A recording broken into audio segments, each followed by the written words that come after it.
L'habitat de demain, pour moi, il va devoir répondre à des besoins qui sont plus les mêmes qu'aujourd'hui. Et il va falloir réussir à s'adapter à tous les changements, qu'ils soient sociaux, climatiques. Repenser l'habitat classique, entre guillemets, tel qu'on le connaît.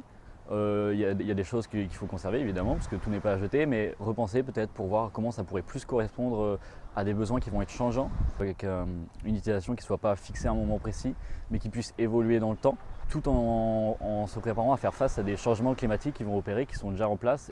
Et donc pouvoir offrir des logements qui s'adaptent à la montée des eaux, comme on a pu le voir à Frontignan ici. L'habitat de demain devra prendre en compte les changements climatiques et environnementaux qui sont à prévoir et qui ont déjà commencé. Ces passerelles vont permettre de relier la gare, car les passerelles sont au même niveau de la gare. Donc c'est-à-dire que dans 20 ans, si l'eau a monté et que le rez-de-chaussée n'est plus accessible, on peut quand même communiquer et se déplacer à Montpellier ou à Sète. Pour moi, l'habitat de demain, ça va être un habitat réversible.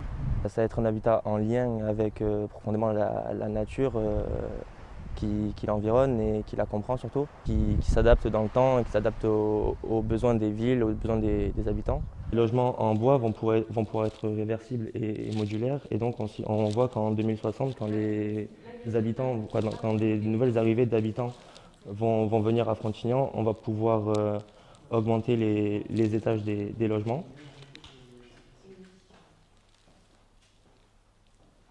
Les logements vont pouvoir être déconstruits, les logements en bois vont pouvoir être déconstruits au fur et à mesure du temps, quand l'eau va continuer à monter.